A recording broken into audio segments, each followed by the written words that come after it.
Hi, everybody. It's November 1st, 2025. Um, when we are going through life and trying to walk the fine line of managing our emotions, our thoughts, and our behaviors, and all the while trying to make sense of all those inputs, all the input that's coming into your being, and trying to, in the littlest part that you can say, finding enjoyment, we we get to analyze our influences a little more closely. And some influences are addictive, and that may be a good thing or it may be a bad thing.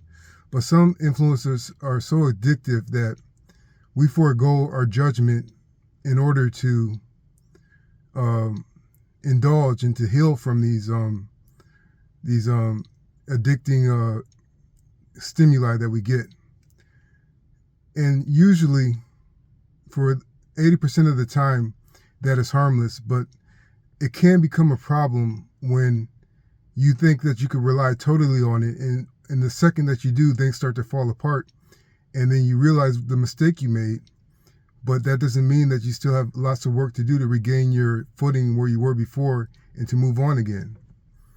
But many times God gives us grace so we don't have to go through those situations like that. We could catch ourselves uh, becoming addicted to the influence, and then we could mitigate further damage by a calm, steady hand of applying love, self-love into our life and into our experience. So that brings me to thinking about stepping out of reason momentarily and what that brings back into your experience. Uh, as I just stated, God is forgiving. God doesn't punish us for making mistakes necessarily. He teaches us from making mistakes, and that's why making mistakes is the best way to learn. But sometimes we step outside of reason, and this is spiritual reason, not necessarily intellectual reason, but spiritual reason, emotional reason, mental reason. We step outside of reason momentarily, and sometimes stepping out drags certain spiritual hallucinations back into our normal, perceptive, responsible life. For instance, if you willingly make a mistake of uh, just giving up and, let's say, overeating, that one, two, three, four times that you step out of your normal reason, you're going to drag that back into your normal, responsible life when you are spiritually well behaved. And so you may not succumb to overeating again once you get back on the horse, but it's going to be in your mind of how seemingly pleasant it felt just to let go and overeat and forego worrying about or forego tending to your health. And so you're going to have that baggage, that drag of knowing the pleasure that you had of indulging in unhealthy behavior, and you're either going to go back to that behavior for a longer time, or you're going to have to structure yourself in sort of a hardball kind of way to cut off that addiction from your mind. And so another way we may momentarily step out of reason is one that I kind of have become acquainted with.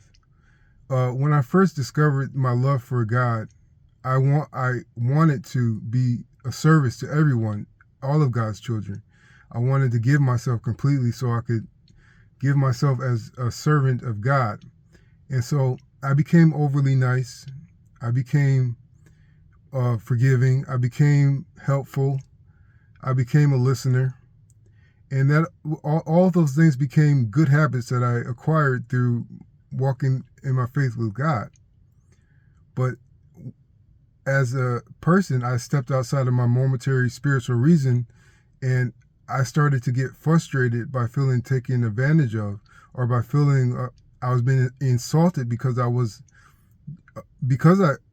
love God, because of my faith, or being treated unfairly just for arbitrary reasons. So what on my part, when I stepped out of momentarily stepped out of reason for momentarily, was I would get cross, I would get angry, I would somewhat lose my temper. I didn't take it out on anybody, but once I stepped back in to my normal stance, my normal life stance, I realized that I harbored a soured attitude, even as I continued my work to be a servant of God and to help people and to be forgiving and loving. And so what this did was, first, it degraded my sense of self, because I knew that I wasn't a completely forgiving person, at least internally. Maybe I may not have externalized my disagreements with people, but internally I found that I do get angry, I do get cross, I do feel disrespected, and that affects me.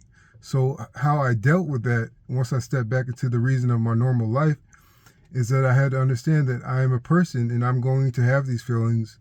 I'm going to get angry. I'm going to want to give up and start just doing what I want to do, like give way to my baser needs. But the way that I persisted in trying to grow is I would just allow myself to slip, and I would catch myself and be like, oh, you slipped. And I would try to remedy it by following through with kindness, following through with acceptance and forgiveness. And so once I came back, it became part of my routine again, a part of my walk of faith again, to be understanding that I do get internally angry and feel disrespected, but that doesn't necessarily have to change my behavior, the way I relate to people and how I show my love.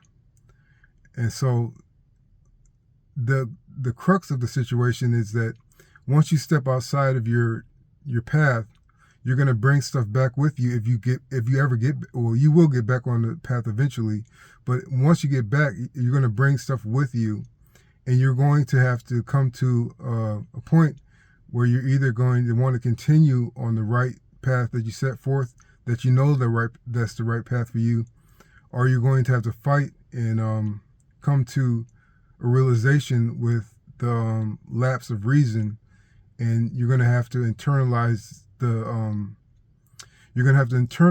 the conclusion that it was there meant to teach you, to open your eyes further so that you can progress down the new road that you have found yourself on. So I hope this helps. Thanks.